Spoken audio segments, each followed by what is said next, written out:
నా సజీవ గల రెక్కల కింద చాటున మనల్ని కాచి కాపాడి మరి లోకంలో ఎంతోమంది మరి దినం చూడలేని వారు, ఈ సమయం అనుభవించలేని వాళ్ళు అనేక మంది ఉన్నప్పటికీ కూడా వారికి లేని గొప్ప ధన్యత, భాగ్యము దేవుడు మనకు అనుగ్రహించాడని అంటే కేవలం ఆయన ఉన్నతమైన కృప. హల్లెలూయా. లోకంలో మన కళ్ళెదుటే ఎన్నో ఘోరాలు, నేరాలు జరుగుతూ ఉన్నాయి. వాటి నుంచి మనం తప్పించబడుతూ ఉన్నామని అంటే మనం ఏదో జ్ఞానవంతులమని కాదు, బలవంతులమని కాదు, ఆస్తి అంతస్తులు ఉన్న వాళ్ళని కాదు, కానీ కేవలము దేవుని యొక్క ఉచితమైన కృప. హల్లెలూయా. కనుక ఈ దినము దేవుని మందిరంలో మరి కుటుంబాలుగా దేవుని సన్నిధిలో మరి ఆరాధించుకునే భాగ్యము మరి చాలామంది ఈరోజు పోగొట్టుకున్నట్టుగా కనబడుతూ ఉన్నారు. మందిరం చాలా ఖాళీగా ఉంది. రావాల్సిన వాళ్ళు చాలామంది ఈ దినము మరి రాలేదు. ఎందు నిమిత్తం మనకు తెలియదు. కానీ ఏదైనప్పటికీ కూడా కీర్తనకారుడు అంటాడు, ప్రభువా నీ మందిర ఆవరణంలో ఒక దినము గడుపుట 1000 దినముల కంటే శ్రేష్టము. మరి అటువంటి భాగ్యముతో దేవుడు ఈరోజు మనందరినీ నింపాడు. హల్లెలూయా, హల్లెలూయా. మరి ఈ సమయంలో కొన్ని మాటలు మనం జ్ఞాపకం చేసుకుందాం. మరి మీ కొరకు నేను ప్రార్థన చేసినప్పుడు, మరి మీ కొరకు నేను వాక్యం ధ్యానించినప్పుడు దేవుడు ఒక మాటను, ఒక చిన్న మాట నాకు జ్ఞాపకం చేశారండి. ఆ మాటను ఈ పూట నేను మీతో పంచుకోవడానికి ఇష్టపడుతూ ఉన్నాను. మనందరికీ బాగుగా తెలిసిన మాటలే మరొకసారి నేను మీతో పంచుకోవడానికి ఇష్టపడుతూ ఉన్నాను. చూద్దాం, వాక్యం వినడానికి ఎంతమంది సిద్ధంగా ఉన్నారు? హల్లెలూయా. మరి పిల్లలు ఎవరు కూడా మాట్లాడకూడదు. శ్రద్ధ భయభక్తులు కలిగి దేవుని వాక్యము మన జీవితాలని కట్టేది కనుక, మనల్ని స్థిరపరిచేది కనుక, మనల్ని బలపరిచేది కనుక వింటున్న సేపు కూడా శ్రద్ధ భయభక్తులతో దేవుడి మాటలు మనం ఆలకించాలి. హల్లెలూయా. కనుక కొద్దిసేపు మన ముందు బల్లారాధన ఉంది. మీరందరూ సిద్ధపడి వచ్చారా? శుభ్రంగా తినేసి వచ్చారా? అమ్మా, ఉపవాసం ఉండి బల్లారాధన తీసుకోవాలి. అలా తీసుకుంటే మన దేహముకు, మన ఆత్మకు కూడా అది బలం. హల్లెలూయా. కనుక మన ముందు బల్లారాధన ఉంది. దాని కొరకు మనం సిద్ధపడే ముందు కొన్ని మాటలు మన ఈ పూట మనం జ్ఞాపకం చేసుకుందాం. ఫిలిప్పీలకు రాసిన పత్రిక 4వ అధ్యాయము 19వ వచనం చదువుకుందాం.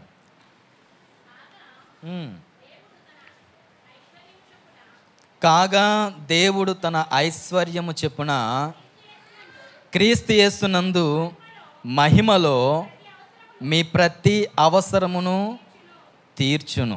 హల్లెలూయా. అపోస్తలుడైన పౌలు ఫిలిప్పీ సంఘానికి రాస్తున్నటువంటి ఒక చక్కని మాటను మనము జ్ఞాపకం చేసుకుంటూ ఉన్నాం. ప్రియ దేవుని సంగమా, ఒక దైవజనుడు సంఘానికి చెబుతున్న ఒక మాట ఏమిటనంటే, దేవుడు తన ఐశ్వర్యము చొప్పున మీ ప్రతి అవసరమును కూడా తీరుస్తాడు. హల్లెలూయా. మన ప్రతి అవసరము కూడా దేవుడు తీరుస్తాడు. ఎలా తీరుస్తాడు అని అంటే అక్కడ రాయబడి ఉంది, తన ఐశ్వర్యము చొప్పున. హల్లెలూయా. ఎవరి ఐశ్వర్యం అంట చెప్పండి? దేవుని యొక్క ఐశ్వర్యం చొప్పున క్రీస్తు యేసు మహిమలో మన ప్రతి అవసరం కూడా ఆయనే తీరుస్తాడని ఒక సేవకుడు సంఘానికి చెబుతున్న ఒక చక్కని మాటలు. హల్లెలూయా. ప్రియ దేవుని సంగమా, లోకంలో తల్లిదండ్రులు ఉంటారు. తల్లిదండ్రులు పిల్లలకి కొన్ని సిద్ధపరుస్తూ ఉంటారు. ప్రియ దేవుని సంగమా, ఒక చిన్న పిల్లాడు ఉన్నాడండి. ఉదయాన్నే లేచి, అమ్మ నాకు టిఫిన్ ఏం చేసావు, నాకు తొందరగా టిఫిన్ పెట్టు, నేను స్కూల్కి వెళ్ళాలి అన్నాడు. వింటున్నారా? ఆ తల్లి లేచి ఆ అబ్బాయికి టిఫిన్ ప్రిపేర్ చేసిందండి. ఒక ముగ్గురు తల్లులు మనం తీసుకుందాం. ఒక పేద తల్లి ఒకటి ఉంది, ఒక మధ్యతరగతి తల్లి ఒకటి ఉంది, ఒక బాగా ధనవంతురాలైన ఒక తల్లి. ప్రియదేవుని సంగమా, ముగ్గురు తల్లులు కూడా వాళ్ళ పిల్లలకి టిఫిన్ ప్రిపేర్ చేస్తూ ఉన్నారు. ఆ పేద రాలైన తల్లి ఏం చేసిందనంటే వాళ్ళ పిల్లల కొరకు టిఫిన్ కోసమని గోధుమ రవ్వ తెచ్చి, ఉప్మా రవ్వ తెచ్చి టిఫిన్ ప్రిపేర్ చేసింది. ఎవరు? పేదరాలైన తల్లి. ఒక మధ్యతరగతి తల్లి సేమియా తీసుకొచ్చి సేమియా ఉప్మా చేసింది. ఒక ధనవంతురాలైన తల్లి అదే సేమియా ఉప్మాలో జీడిపప్పు, బాదం పప్పు, గన్నేరు పప్పు కాదు, ఏంటది, పిస్తా పప్పు, ఆ బాక్స్ ఓపెన్ చేస్తే అన్ని పప్పులే ఉన్నాయి అందులో. ప్రియదేవుని సంగమా, లోకంలో ఉన్న తల్లిదండ్రులే వాళ్ళ పిల్లలకు వాళ్ళ ఐశ్వర్యం చెప్పున వాళ్ళకి తగినట్లుగా, వాళ్ళకి అందుబాటులో ఉన్నట్టుగా వాళ్ళకి అందిస్తే, ప్రియదేవుని సంగమా, మనం ఆరాధిస్తున్న దేవుడు, మనం సేవిస్తున్న దేవుడు మన అవసరాలు తీర్చడానికి ఆయన ఎంత ఐశ్వర్యవంతుడో మనం జ్ఞాపకం చేసుకోవాలి. హల్లెలూయా, హల్లెలూయా. ప్రియదేవుని సంగమా, బైబిల్ సెలవిస్తున్న చక్కని మాట, ఆకాశ పక్షులను చూడండి, అవి విత్తవు, కోయవు. అమ్మ పిల్లలతో నాకు డిస్టర్బెన్స్.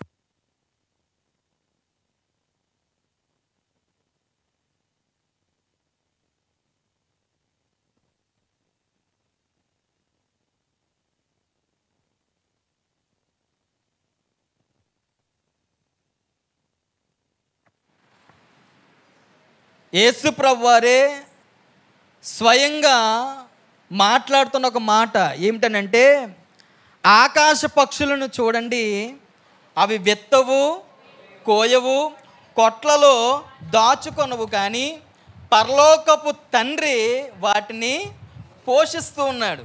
వాటికంటే మీరు శ్రేష్ఠులు కదా అన్నాడు ఆయన. హల్లెలూయా. అడవి చెట్లను చూడండి, అడవి పువ్వులను చూడండి, అవి ఎంత మనోహరంగా ఉంటున్నాయో, అవి ఎంత అందంగా ఉన్నాయో, మీరు వాటికంటే కూడా శ్రేష్ఠులు అని దేవుడు సెలవిస్తున్న ఒక చక్కని మాట. హల్లెలూయా. ప్రియదేవుని సంగమా, ప్రతి వ్యక్తికి కూడా అవసరాలు ఉంటాయి. ఆ అవసరాలు అందరూ తీర్చగలుగుతారా అని అంటే అందరూ తీర్చలేరు. ప్రియదేవుని సంగమా, తల్లి తీర్చే అవసరాలు కొన్ని ఉంటాయి, అవి తల్లి తీరుస్తుంది. తండ్రి తీర్చే అవసరాలు కొన్ని ఉంటాయి, అవి తండ్రి తీరుస్తాడు. స్నేహితులు తీర్చే అవసరాలు కొన్ని ఉంటాయి, అవి స్నేహితులు తీరుస్తారు. ప్రియదేవుని సంగమా, కానీ మనం ఆరాధిస్తున్న దేవుడు మన ప్రతి అవసరమును కూడా తీర్చగల సర్వశక్తిమంతుడైన. హల్లెలూయా. ఎందుకనంటే ఆయన సృష్టికి ఆధారభూతుడు, సర్వలోకానికి ఆయన పోషణకరుడు గనుక, ప్రియదేవుని సంగమా, మనకు కావాల్సిన ప్రతి అవసరాన్ని కూడా దేవుడే తీరుస్తాడు. హల్లెలూయా. బైబిల్లో ఒక చక్కని మాట ఉంది, సింహపు పిల్లలైనా ఆకలితో లేమి గలవై ఆకలితో ఉంటాయేమో కానీ నన్ను ఆశ్రయించిన వారు ఏ మేలు కూడా కొదువై ఉండదు. హల్లెలూయా. అడవిలో ఒక సింహం అండి, అడవిలో సింహాన్ని రాజు అంటారు. హల్లెలూయా. ప్రియదేవుని సంగమా, ఆ సింహపు పిల్లలకైనా సరే లేమి కలిగి ఆకలితో ఉంటాయేమో కానీ దేవుణ్ణి ఎవరైతే ఆశ్రయిస్తారో వారికి ఏ మేలు కూడా కొదువై ఉండదు. హల్లెలూయా, హల్లెలూయా. ప్రియదేవుని సంగమా, మన అవసరాలన్నీ కూడా దేవుడు తీర్చాలి. ఏ అవసరాలు అని అంటే, మానవుడికి ప్రియదేవుని సంగమా భౌతికమైన అవసరాలు ఉంటాయి, మానసికమైన అవసరాలు ఉంటాయి, ఆత్మీయ అవసరాలు ఉంటాయి. ప్రతి మానవుడికి ఈ మూడు కూడా సహజం. భౌతికమైన అవసరాలు ఏంటనంటే ప్రతి ఒక్కరికి కూడా 3 పూట్ల భోజనం ఉండాలి, వస్త్రాలు ఉండాలి, ఉండడానికి ఇల్లు ఉండాలి, పడుకుంటే చక్కగా నిద్ర పట్టాలి. ఇవన్నీ కూడా భౌతిక సంబంధమైన అవసరాలు. హల్లెలూయ. ప్రియదేవుని సంగమా, మానసికమైన అవసరాలు ఏంటంటే మనసు ఎప్పుడు కూడా ప్రశాంతంగా ఉండాలని ప్రతి ఒక్కరు కూడా కోరుకుంటారు. మనసులో ఎప్పుడు కూడా శాంతి సమాధానాలతో మనశ్శాంతిగా ఉండాలి, అందరూ నాతో సమాధానంగా ఉండాలి, కుటుంబంలో నెమ్మదిగా ఉండాలి అని అందరూ కూడా కోరుకుంటూ ఉంటారు. ఇది మానసికమైన అవసరం. ప్రియదేవుని సంగమా, అలాగే ఆత్మీయ అవసరాలు కూడా ఉంటాయి. ఈరోజు పాస్టర్ గారు మాకు చక్కని వాక్యము ఇవ్వాలి అని ఆశతో ఎంతమంది వచ్చారు? ఇది ఏంటనంటే ఆత్మీయ అవసరం. ఎక్కువగా ప్రార్థన చేయాలి, నేను దేవుళ్ళో ఎక్కువగా ఎదగాలి. ప్రియదేవుని సంగమా, ఆత్మవరాలు ఆత్మ ఫలాలు నేను పొందుకోవాలి, ఎక్కువగా గంటలు నేను ప్రార్థన చేయాలి, దేవుళ్ళు ఎక్కువగా ఎదగాలండి పాస్టర్ గారు, నా కొరకు ప్రార్థన చేయండి అని చాలామంది చెబుతూ ఉంటారు. ఇది ఏమిటనంటే ఆత్మీయ అవసరం. హల్లెలూయా. ప్రియదేవుని సంగమా, ఈ అక్టోబర్ మాసంలో దేవుడు మనకిస్తున్న ఒక చక్కని వాగ్దానం ఏంటంటే క్రీస్తు యేసు మహిమైశ్వర్యంలో మన ప్రతి అవసరం కూడా నా దేవుడు తీర్చునుగాక. ఆమేన్. హల్లెలూయా. దావీదు భక్తుడు కీర్తనలో అంటాడు, ప్రియదేవుని సంగమా, యెహోవా నా కాపరి, నాకు లేమి, చెప్పండి, లేమి కలుగదు. ఈ 23వ కీర్తన అందరికీ కూడా బాగుగా తెలిసిన కీర్తన కదండి. చిన్నపిల్లల మొదలు ముసలి వాళ్ళ వరకు కూడా ఎవరిని అడిగినా చెప్పే కీర్తన 23వ కీర్తన. దావీదు అంటున్నాడు, యెహోవా నా కాపరి, నాకు లేమి కలగదు. ఆయన్ని ఒక గొర్రెగా పోల్చుకొని దేవుణ్ణి, ప్రియదేవుని సంగమా, ఒక కాపరిగా పోలుస్తూ రాస్తున్న కీర్తన ఇది. ప్రియదేవుని సంగమా, ఈ 23వ కీర్తన గురించి బైబిల్ పండితులు చెప్పే మాట ఏమిటంటే ఈ 23వ కీర్తన ఒకసారిగా రాసిన కీర్తన కాదు. ఈ కీర్తన రాయడానికి దావీదుకి జీవితకాలమే పట్టిందంట. ఎంతకాలం అమ్మా? కొన్ని పాటలు రాయడానికి 1 గంటలో రాస్తారు, కొన్ని పాటలు కొన్ని రోజులు పడతాయి, కొన్ని నెలలు పడతాయి, కొన్ని సంవత్సరాలు పడతాయి ఒక పాటలు రాయడానికి. కొంతమంది కొండలను చూసి చెట్లను చూసి రాసేస్తూ ఉంటారు, కొంతమంది సాగర తీరంలో కూర్చొని ఆ అలల పొంగును చూసి పాటలు రాసేస్తూ ఉంటారు. ప్రియదేవుని సంగమా, అలా రాసిన పాట కాదు ఇది. దావీదు యొక్క జీవితం అంతా కూడా దేవుడు చేసిన మేలులు, దేవుడు చేసిన కార్యాలన్నీ కూడా పొందుపరిచి తన జీవితంలో అనుభవించి వాటన్నిటిని పొందుకొని రాసినటువంటి ఒక చక్కని కీర్తన ఏంటంటే యెహోవా నా కాపరి, నాకు లేమి. హల్లెలూయా. అక్కడ రాసి ఉంటుంది, పచ్చిక గల చోట్ల ఆయన నన్ను పరుండజేయుచున్నాడు, శాంతికరమైన జలముల యొద్ద ఆయన నన్ను నడిపిస్తూ ఉన్నాడు. హల్లెలూయా. ఈ మాట ప్రియదేవుని సంగమా భౌతిక సంబంధమైన అవసరం. హల్లెలూయా. ఆ అవసరాన్ని దేవుడు తీర్చినట్లుగా దావీదు ఆ కీర్తనలో పొందుపరిచాడు. ఏమని రాశాడంటే పచ్చిక గల చోట్ల ఆయన నన్ను పరుండజేస్తూ ఉన్నాడు. హల్లెలూయా. ఎక్కడో ఒట్టిగడ్డో ఎండిపోయిన గడ్డి దగ్గరకో దేవుడు నన్ను నడిపించలేదు. ఒక పచ్చగా ఉన్న గడ్డి దగ్గరికి, ఒక మంచిగా పచ్చదనంలోకి దేవుడు నన్ను నడిపించాడు. శ్రేష్టకరమైన గోధుమల చేత ఆయన నన్ను తృప్తిపరిచాడు. హల్లెలూయా. శాంతికరమైన జలముల యొద్ద నేను చక్కగా నీళ్లు తాగడానికి ఒక శాంతికరమైన జలముల యొద్దకు ఆయన నన్ను నడిపించాడని అక్కడ రాయించుంచాడు. హల్లెలూయా. ఇది దేనికి సంబంధించిందని అంటే భౌతిక సంబంధమైన అవసరం దేవుడు దావీదుకి తీర్చాడు. హల్లెలూయా. ఇంకా కీర్తన ఒకసారి చదవండి, 23వ కీర్తన.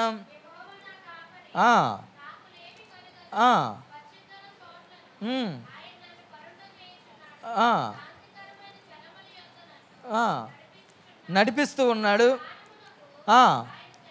చాలండి. నా ప్రాణమునకు ఆయన సేద తీర్చుచున్నాడు, తన నామము బట్టి నీతి మార్గములో నన్ను నడిపించుచున్నాడు. హల్లెలూయా. ప్రియదేవుని సంగమా, నా ప్రాణమునకు ఆయన ఏం చేస్తున్నాడంటే సేద తీర్చుచున్నాడు. హల్లెలూయా. ఈ మాట దేనికి సంబంధించినది అని అంటే, ప్రియదేవుని సంగమా, మానసికమైన అవసరం గురించి ఇందాక నేను చెప్పాను కానండి. మానసికమైన అవసరం ఏంటంటే, నా ప్రాణానికి దేవుడు ఏం చేస్తున్నాడు? సేద తీరుస్తున్నాడు. హల్లెలూయా. ఒక నెమ్మది కలుగు చేస్తూ ఉన్నాడు. ఒక శాంతికరమైన జీవితాన్ని దేవుడు నాకు అనుగ్రహించాడు అని రాసినటువంటి చక్కని మాట. హల్లెలూయా. అక్కడ కింద ఇంకా రాయబడి ఉంది, తన నామమును బట్టి నీతి మార్గములో ఆయన నన్ను నడిపిస్తూ ఉన్నాడు. హల్లెలూయా. ఈ మాట దేనికి సాదృశ్యం అని అంటే, ఆత్మీయ అవసరం. హల్లెలూయా. ఎటువంటి పాపంలోకి నేను పడిపోకుండా, ఎటువంటి అవరోధాల్లో నేను పడిపోకుండా దేవుడు నన్ను ఏ మార్గంలో నడిపిస్తున్నాడంటే నీతి మార్గంలో నన్ను నడిపిస్తూ ఉన్నాడు. హల్లెలూయా. హల్లెలూయా. ప్రియదేవుని సంగమా, దావీదు జీవితంలో ఆయన పొందుకున్న మేలులన్నిటినీ కూడా దేవుడు ఏ రీతిగా అయితే ఆయన నడిపించాడో అవన్నీ కూడా పొందుపరిచి రాయడానికి, ప్రియదేవుని సంగమా, దావీదుకి తన జీవితం పట్టిందంట ఈ 23వ కీర్తన రాయడానికి. హల్లెలూయా. ఎందుకు ఈ మాటని జ్ఞాపకం చేస్తానంటే, ప్రియదేవుని సంగమా, మనం ఆరాధిస్తున్న దేవుడు, మనం నిత్యము సేవిస్తున్న దేవుడు ఎవరునంటే, ఆయన మహిమైశ్వర్యంలో మన ప్రతి అవసరాన్ని కూడా దేవుడు తీర్చేటటువంటి దేవుడు. హల్లెలూయా. అటువంటి శక్తివంతమైన దేవుణ్ణి మనము ఆరాధిస్తూ ఉన్నాం. హల్లెలూయా. ప్రియదేవుని సంగమా, నిశ్చయముగా ఈ నూతన మాసంలో దేవుడు తన ఐశ్వర్యం చెప్పున మన ప్రతి అవసరాన్ని కూడా నా దేవుడు తీర్చునుగాక. విశ్వాసం ఉన్న వాళ్ళందరూ చెప్పండి హల్లెలూయా. హల్లెలూయా. ప్రియదేవుని సంగమా, ఈ పూట నేను ఒక 2-3 మాటలను జ్ఞాపకం చేస్తాను. బైబిల్లో కొంతమంది జీవితాల్లో దేవుడు ఆయా సందర్భంలో వాళ్ళ అవసరాలు తీర్చినట్లుగా బైబిల్లో పొందుపరిచిన కొన్ని మాటలు ఈ పూట నేను మీతో పంచుకుంటానండి. చూద్దాం. ఆదికాండము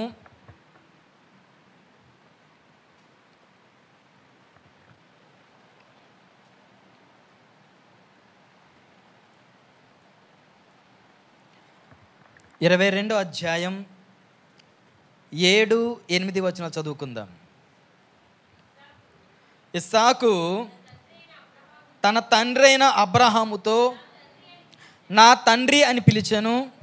అందుకతడు ఏమి నా కుమారుడా అనెను. అప్పుడు అతడు నిప్పును కట్టెలు ఉన్నవి కానీ దహన బలికి గొర్రెపిల్ల ఏది అని అడగగా, అబ్రహాము నా కుమారుడా, దేవుడే దహన బలికి గొర్రె పిల్లను చూచుకొనునని చెప్పాను. హల్లెలూయా. హల్లెలూయా. ప్రియదేవుని సంగమా, అబ్రహాముతో దేవుడు మాట్లాడాడు. ఏమని మాట్లాడాడంటే, అబ్రహామా, నువ్వు ఎంతగానో ప్రేమిస్తున్న నీ కుమారుణ్ణి అనగా ఇస్సాకును నాకు బలివ్వు, నాకు బలిచ్చేయని మాట్లాడినప్పుడు ఆ మాటకు ఎటువంటి వ్యతిరేకతమైన మాట మాట్లాడకుండా అబ్రహాము దేవుని ఒక మాటకు లోబడి తెల్లవారున, ప్రియదేవుని సంగమా, తన చిన్న కుమారుడైన ఇస్సాకును చేత పట్టుకొని, ప్రియదేవుని సంగమా, బలి ఇవ్వడానికి ఎక్కడికి బయలుదేరాడంటే పర్వతానికి బయలుదేరాడు. హల్లెలూయా. ఆ జనులందరితో, పనివారందరితో అబ్రహాం మాట్లాడుతున్నాడు, ఇదిగో నేను దేవునికి బలి అర్పించి మరలా మేము తిరిగి వస్తాము అని ఆ పనివారందరికీ చెప్పి తన కుమారుని పట్టుకొని ఇప్పుడు ఎక్కడికి వెళ్తున్నాడు అంటే పర్వతం మీదకి వెళ్తున్నాడు. ఎందుకు చెప్పండి అమ్మా? దేనికి? దేవునికి బలి అర్పించడానికి. ఎవరిని? తన కుమారుడైన ఇస్సాకును. ప్రియదేవుని సంగమా, వెళ్తూ ఉండగా ఈ కుమారుడైన ఇస్సాకుకి ఒక చిన్న డౌట్ వచ్చింది. వెంటనే తండ్రి వైపు చూసి, తండ్రి అన్నప్పుడు వెంటనే అబ్రహాం అంటున్నాడు, ఏంటి కుమారుడా చెప్పు అని అంటే, మన దగ్గర కట్టెలు ఉన్నాయి, మన దగ్గర నిప్పు ఉంది, అయితే బలి అర్పించడానికి బలి పశువు ఏది? ప్రియదేవుని సంగమా, బలి అర్పించడానికి ఏది ముఖ్యం చెప్పండి? కట్టెలు ముఖ్యమా? నిప్పు ముఖ్యమా? బలి పశువు ముఖ్యమా? కదండి. ఆ కుమారుడు అడుగుతున్నాడు, మనం బలి అర్పించడానికి కొండ మీదకి వెళ్తున్నాం, కానీ బలి పశువు ఏది? అన్నీ మన దగ్గర ఉన్నాయి, కానీ బలి పశువు ఏదని అడిగితే అబ్రహాం అంటున్నాడు, నా కుమారుడా, బలి పశువును దేవుడే, చెప్పండి, దేవుడే చూచుకుంటాడు. హల్లెలూయా.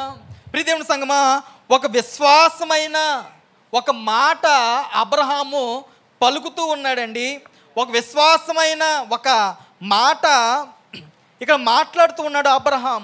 ప్రియదేవుని సంగమా, అబ్రహాం విశ్వాసంతో అడుగులు వేస్తూ ఉండగా, విశ్వాసంతో నడుస్తూ ఉండగా దేవుడు అనుకుంటూ ఉన్నాడు, ప్రియదేవుని సంగమా, ఈ ఇస్సాకుని ఇక్కడ చంపేస్తే, ఇస్సాకు నాకు బలి ఇచ్చేస్తే జనులందరూ నా గురించి ఏమనుకుంటారు? దేవుడు నిజంగానే ఇస్సాకును బలి తీసుకుంటే ప్రజలందరూ కూడా దేవుని గురించి ఏమనుకుంటారండి?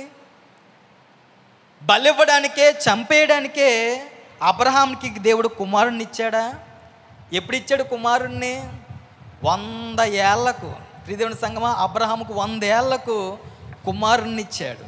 కుమారుణ్ణిచ్చి దేవుడు అంటాడు, అబ్రహామా, నీ కుమారుల్ని, నీ సంతానాన్ని నేను ఆకాశ నక్షత్రాల వలె చేస్తానన్నాడు.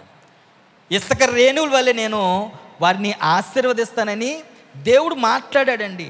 అలాంటి దేవుడు బలి కోరుకుంటాడా? దేవుని సంగమా, ఎంత మాత్రము కూడా దేవుడు నరబలి కోరుకునే దేవుడు కాదని అబ్రహాముకి తెలుసు. హల్లెలూయా. నా దేవుడు బలి కోరుకునే దేవుడు కాదు, ఇది నన్ను పరీక్షించే సమయము, దేవుడు నన్ను పరీక్షిస్తున్నాడని తన కుమారుని పట్టుకొని ఎక్కడికి బయలుదేరాడంటే ఆ హోరేబు కొండకి ఎక్కి వెళ్తూ ఉన్నాడండి. ప్రియదేవుని సంగమా, ఆ కుమారుడు అడుగుతున్నప్పుడు, నాన్న అన్నీ మన దగ్గర ఉన్నాయి, బలి ఇవ్వడానికి బలి పశువు ఏది అని అంటే అబ్రహాం అంటున్నాడు, నా కుమారుడా, బలి పశువును దేవుడే చూసుకుంటాడు. హల్లెలూయా. ప్రియదేవుని సంగమా, ఈ రోజున చాలాసార్లు మనము ఏదైనా ఒక పని చేయాలనుకున్నప్పుడు, ఏదైనా ఒక వ్యాపారం చేయాలనుకున్నప్పుడు పెట్టుబడి పెట్టడానికి మన దగ్గర డబ్బులు లేవే, ఏదైనా ఒక కాలేజీలో జాయిన్ అవ్వాలనుకుంటే పెట్టుబడి కట్టడానికి మన దగ్గర డబ్బులు లేవే అని ఆలోచన చేస్తూ ఉంటాం. ఒక పక్కన ఇల్లు కట్టాలనిపిస్తూ ఉంటుంది, ఆ ఇల్లు కట్టడానికి మన దగ్గర డబ్బులు లేవే అని వెనకడుగు వేస్తూ ఉంటారు. ప్రియదేవుని సంగమా, ఇక్కడ అబ్రహాం అంటున్నాడు, దేవుడే చూసుకుంటాడు. హల్లెలూయా. నువ్వు విశ్వాసముతో నువ్వు అడుగులు వేసినప్పుడు దాన్ని సిద్ధపరిచేది ఎవరనంటే దేవుడే. హల్లెలూయా. ప్రియదేవుని సంగమా, ఎప్పుడైతే ఈ మాట చెప్పాడో అబ్రహాము, ఆ కొండ మీదకి వెళ్ళిన తర్వాత అబ్రహాము కన్నులెత్తి చూసినప్పుడు దేవుడు అక్కడ ఒక పొట్టేలుని దేవుడు సిద్ధపరిచి ఉంచాడండి. హల్లెలూయా. హల్లెలూయా. ఏమీ లేని ఆ సమయంలో, ఏమీ దొరకని ఆ పరిస్థితిలో ప్రియదేవుని సంగమా, దేవుడు అబ్రహాం కొరకు ఒక పొట్టేలును దేవుడు సిద్ధపరిచాడండి. ప్రియదేవుని సంగమా, ఏమి జరగలేని పరిస్థితుల్లో, ఏం చేయాలో తోచని పరిస్థితిలో దేవుడు ఏదో ఒక మార్గాన్ని మన కొరకు ఎల్లప్పుడూ కూడా సిద్ధపరిచే దేవుడు. హల్లెలూయా. హల్లెలూయా. అని ఏదైనా చేయగల దేవుడు అండి. ప్రతికూలమైన పరిస్థితుల్లో, ప్రతికూలమైన వాతావరణంలో, ప్రతికూలమైన మార్గంలో దేవుడు మనకు అనుకూలమైన ఒక మార్గాన్ని ఖచ్చితంగా సిద్ధపరిచి ఉంటాడు. హల్లెలూయా. ప్రియదేవుని సంగమా, అబ్రహాము ఎప్పుడైతే ఈ మాట చెప్పాడో, దేవుడు నరబలి కోరుకునే దేవుడు కాదు కనుక ప్రియదేవుని సంగమా, బలి కొరకు దేవుడు ముందుగానే, మన ఆలోచనలు మనకుంటాయి, దేవుని ఆలోచనలు చెప్పండి దేవునికి ఉంటాయి, కానీ దేవుడు మన యొద్ద నుండి కోరుకునేది ఏంటంటే విశ్వాసంతో నువ్వు అడుగులు వేస్తావా లేదా అనేది మాత్రం దేవుడు చూస్తాడు. హల్లెలూయ.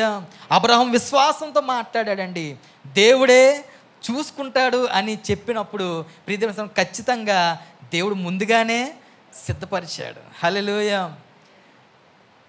మనం ఇప్పుడు చక్కగా కొత్త పాట పాడుకుంటున్నాం. ఏ పాట అది? ఏమైనా చేయగలవు, కథ మొత్తం మార్చగలవు, నీ నామముకే మహిమంతా తెచ్చుకుందువు యేసయ్యా, నీకే నీకే సాధ్యము. పాడండి, నాకు కాదు. యేసయ్యా యేసయ్యా,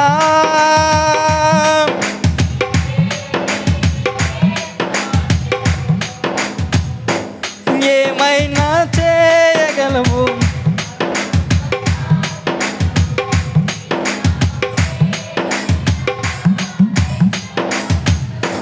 యేసయ్యా యేసయ్యా, నీకే నీకే సాధ్యము. యేసయ్యా యేసయ్యా, నీకే నీకే సాధ్యము. హల్లెలూయా. ప్రతికూలమైన పరిస్థితుల్లో ఆయన మన కొరకు ఏదైనా చేయగలిగిన సమర్థుడైన. హల్లెలూయా. చెప్పండి విశ్వాసంతో హల్లెలూయా. రెండో మాట జ్ఞాపకం చేస్తాను, చూద్దాం. లూకా సువార్త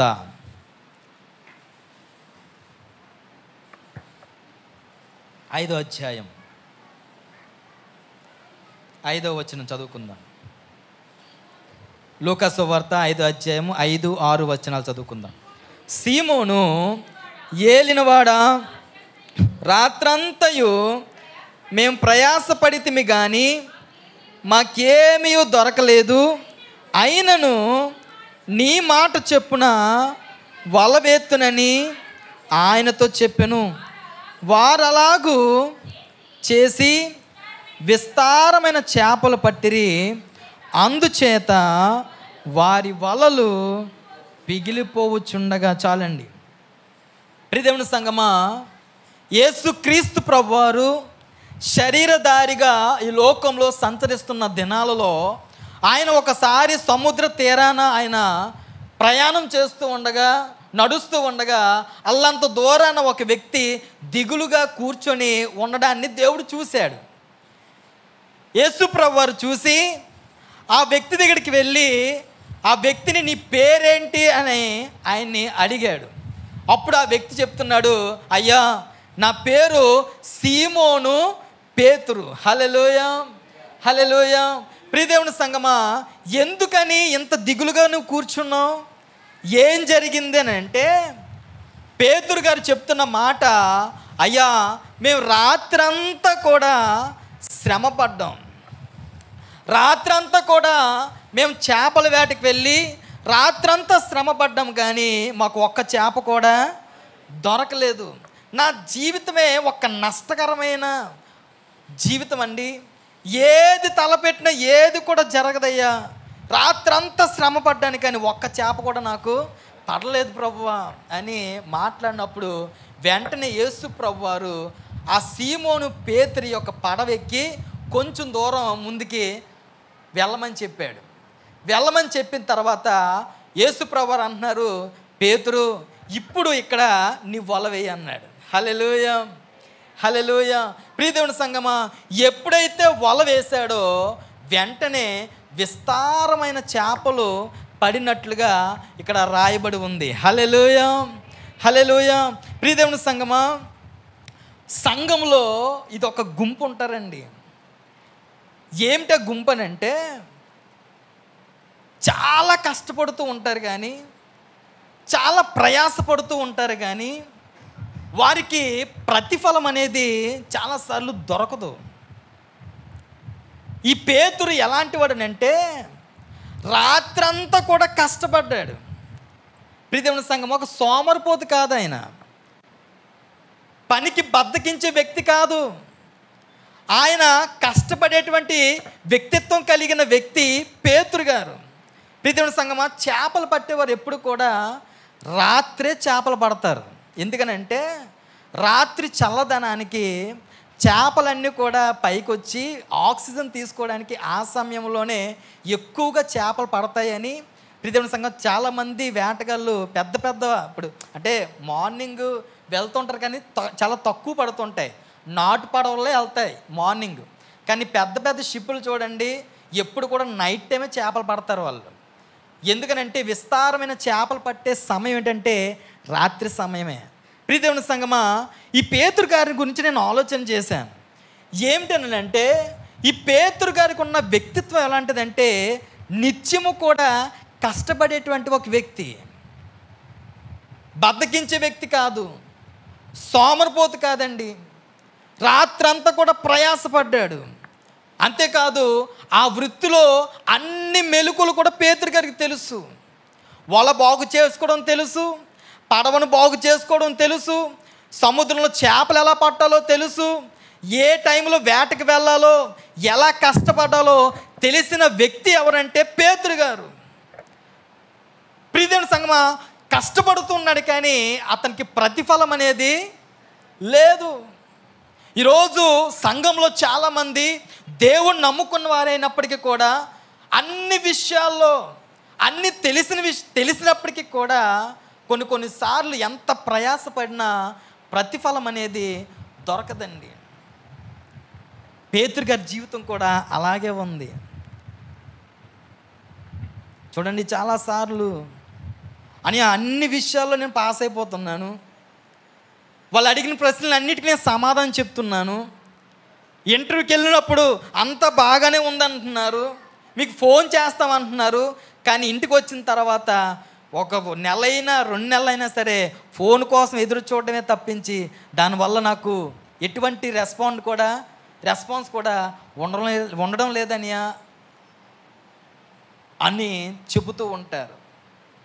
ప్రియదేవుని సంగమా, అన్ని అర్హతలు ఉంటాయి, అన్ని క్వాలిఫికేషన్స్ ఉంటాయి, అన్ని చేయగల సత్తా ఉన్న వాళ్ళే, ఎటువంటి లోపం ఉండదండి పనిలో. అది ఉద్యోగమే కావచ్చు, వ్యాపారమే కావచ్చు, చేతి పనులే కావచ్చు, చదువే కావచ్చు, అన్ని విషయాల్లో మెరిట్గా ఉండొచ్చు.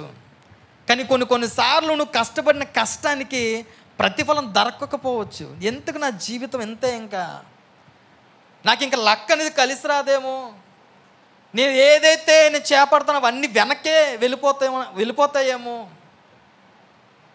ప్రియదేవుని సంగమా, మొన్న ఒక ఆమె నాకు ఫోన్ చేసి అంటది, తమ్ముడు వస్తున్నారు, చూసుకుంటున్నారు, డ్రింకులు తాగుతున్నారు, సమోసాలు తింటున్నారు, ఫోన్ చేస్తాం అంటున్నారు, వెళ్ళిపోతున్నారు.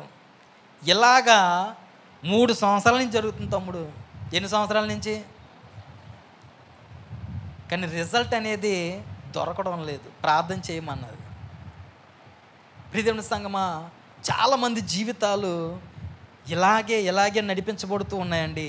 అంతవరకు పేతురు గారి జీవితం కూడా ఇదే పొజిషన్లో ఉంది. కానీ యేసు ప్రభువు వారు వచ్చి అంటున్నారు, పేతురు నీ చెప్పిందంతా నేను విన్నాను, ఇదిగో మరొక్కసారి నా మాట విని ఇంకొకసారి ప్రయత్నం చేయి. హల్లెలూయా. ఇంకొకసారి ప్రయత్నం చేయి, నా మాట విని ఒకసారి నీవు వలవేయి అని చెప్పినప్పుడు ప్రియదేవుని సంగమా, ఎప్పుడైతే అయ్యా రాత్రంతా నేను కష్టపడ్డాను కానీ నాకు ఎటువంటి ప్రతిఫలం నాకు దొరకలేదు, కానీ నీ మాట చెప్పున మరొక్కసారి నేను ప్రయత్నం చేస్తాను. హల్లెలూయా. మరొక్కసారి నేను ప్రయత్నం చేస్తాను ప్రభు అని మరొక్కసారి వల వేసినప్పుడు ప్రియదేవుని సంగమా విస్తారమైన చేపలు పడ్డాయంట. హల్లెలూయా. ఎలా పడ్డాయంటే ఆ వల కూడా తెగిపోయేటువంటి పరిస్థితి. అంటే నిండారుగా దేవుడు ఆశీర్వదించినట్లుగా మనం ఇక్కడ చూస్తూ ఉన్నాం. హల్లెలూయా. ప్రియదేవుని సంగమా, నేను అంటాను, ప్రతి విషయానికి కూడా మనము అలసిపోకూడదండి. అలసిపోకుండా, నీరసించిపోకుండా ప్రయత్నం చేస్తూనే ఉండాలి. కారణం ఏమిటంటే దేవుడు నమ్మదగిన దేవుడు. ఆయన ఖచ్చితంగా మనకు తోడే ఉండి ఆయన సహాయం అందించే దేవుడు. ప్రియదేవుని సంగమా, నిరుత్సాహపడిపోయాడండి పేతురు. నా జీవితం ఇంకెంతే, నా జీవితం ఇంకెంతే, నేను ఒక నష్టజాతికుడిని, ఏది కలిసి రాదు, కష్టపడమే తప్పించి నా జీవితంలో ఎప్పుడు నేను ప్రతిఫలం పొందుకోలేనేమో అని ఆ ఒడ్డును కూర్చొని ఆ పాడైపోయిన వాళ్ళను బాగు చేసుకుంటూ దిగులుగా ఉన్న వ్యక్తిని ఎవరు చూశారనంటే దేవుడు చూశాడు. హల్లెలూయా. తన కష్టాన్ని చూశాడండి. మరొక అవకాశాన్ని దేవుడు ఇచ్చాడు. హల్లెలూయా. పేతురు, మరొక్కసారి ప్రయత్నం చేయి. ఈరోజు చాలామంది అలసిపోయి సూసైడ్ వరకు వెళ్ళిపోతున్నారు. ఎవరు? దేవుని నమ్ముకున్న ప్రజలే. ప్రియదేవుని సంగమా, నేనంటాను, దేవుని మాట మీద నువ్వు నమ్మిక ఉంచి మనం ప్రయత్నం చేయగలిగితే ఖచ్చితంగా దేవుడు మన అవసరాలను దేవుడు ఖచ్చితంగా తీరుస్తాడు. హల్లెలూయా, హల్లెలూయా. ప్రియదేవుని సంగమా,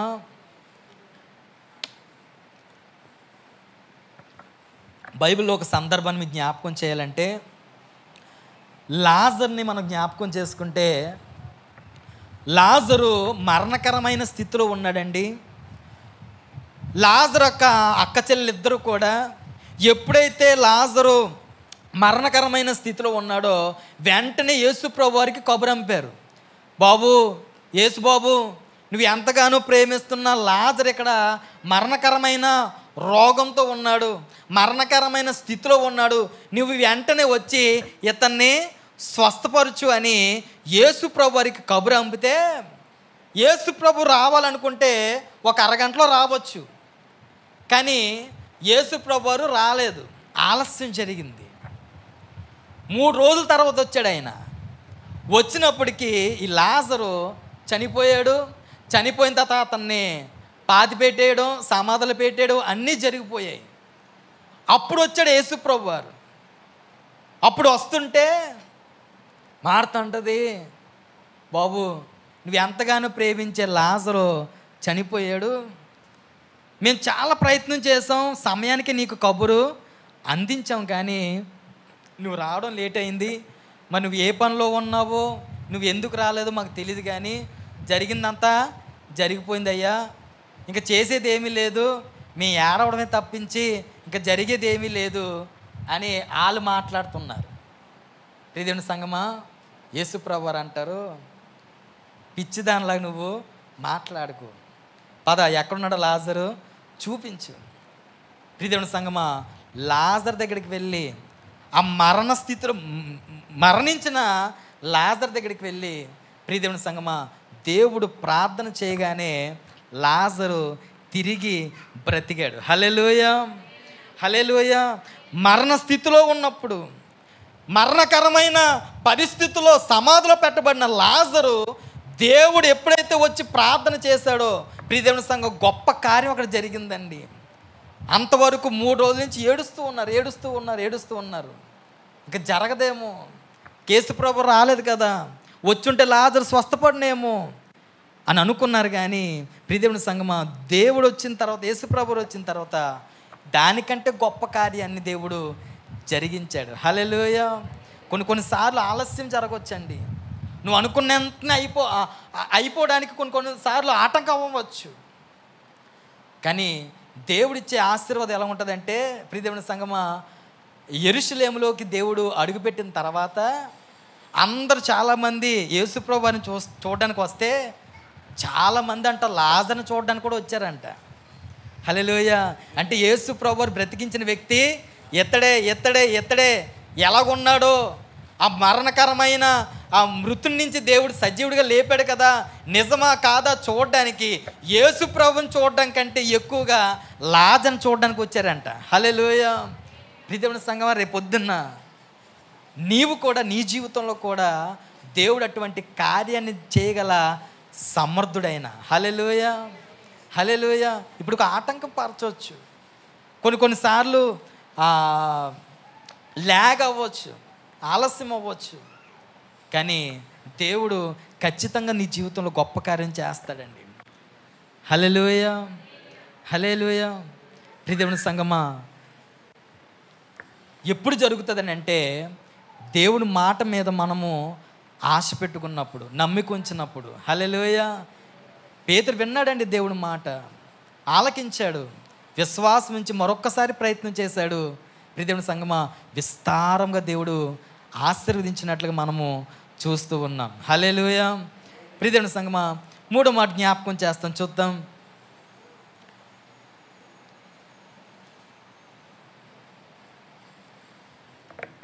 తిమోతికి రాసిన 2వ పత్రిక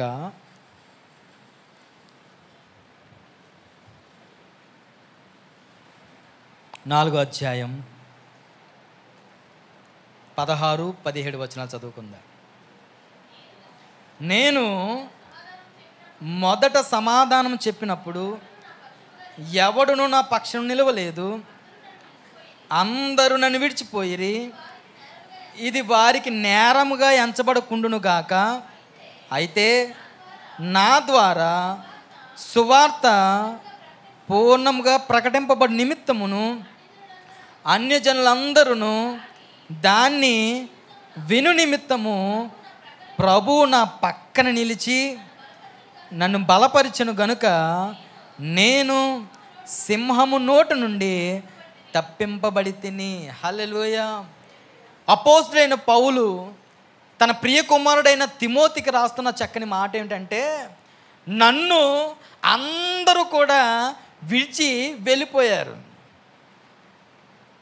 ఒకప్పుడు నాతో ఉన్నవారే, ఒకప్పుడు నా చుట్టూ ఉన్నవారులే ఇప్పుడు దేవుని మాటలను ప్రకటిస్తున్న సమయంలో, దేవుని పక్షంగా నేను నిలబడుతున్న సమయంలో అందరూ నాకేమైపోయారంటే దూరం అయిపోయారు. అందరూ నన్ను విడిచి వెళ్ళిపోయారు అని మాట్లాడుతూ ఉన్నాడు. హల్లెలూయా. ప్రియదేవుని సంగమా,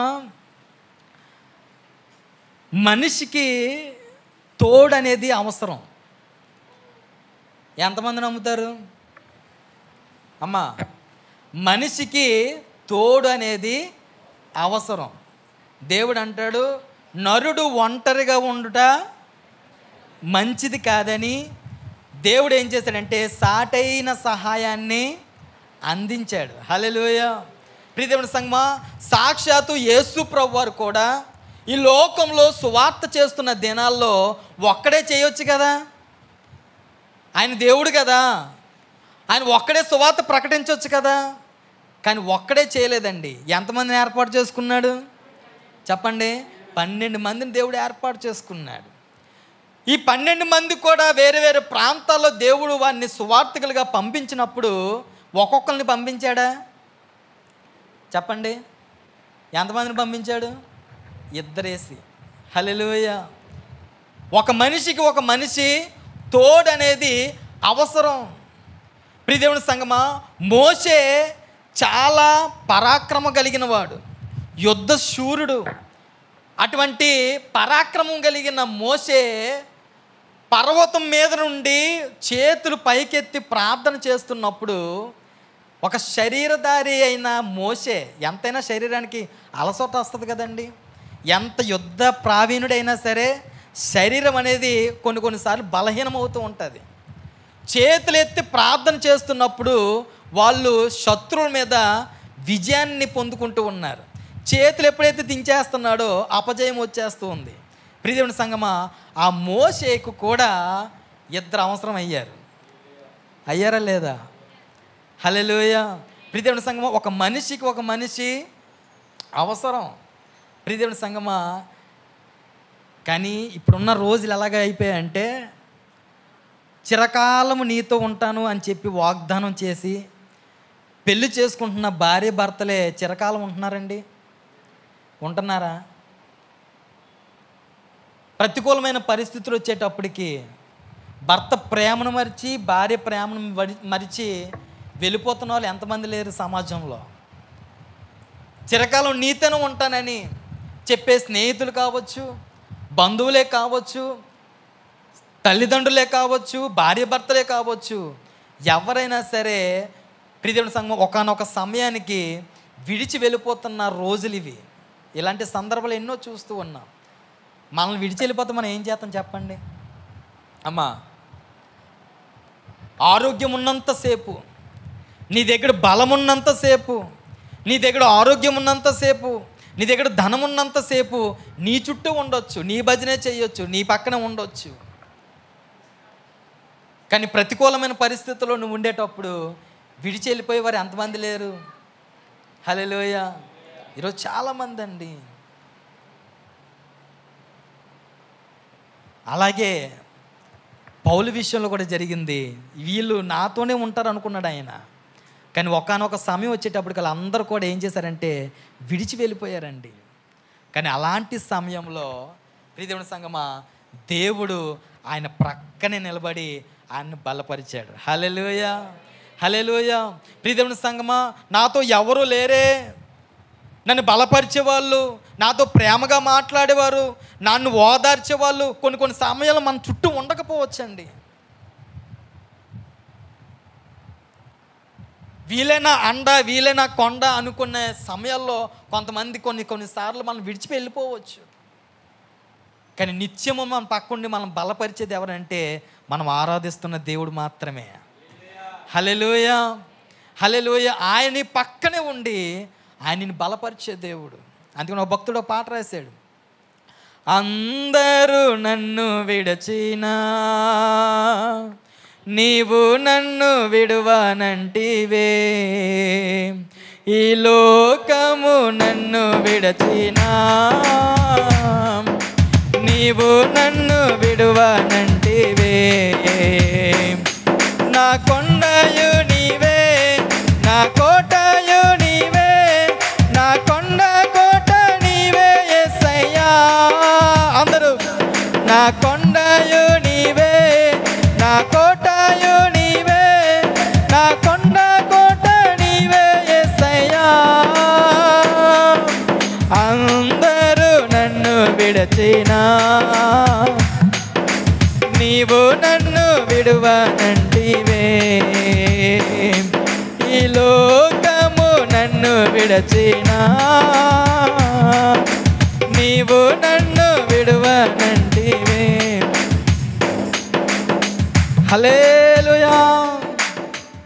ప్రియదేవుని సంగమా, విశ్వాస జీవితంలో నువ్వు ముందుకు వెళ్తున్నప్పుడు కొన్నిసార్లు నీతో ఉన్నవాళ్ళే నీకు అగైనెస్ట్ అయిపోవచ్చు, నేను పక్కన పెట్టేయవచ్చు. నా ఫ్రెండే కదా,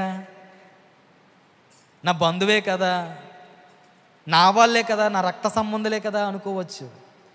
కానీ ప్రియదేవుని సంగమా, ఎవరు నీతో ఉన్నా లేకపోయినా ఆయన మాత్రం నీ పక్కన ఉండి నిన్ను బలపరచడం అనేది తథ్యం. హల్లెలూయా, హల్లెలూయా.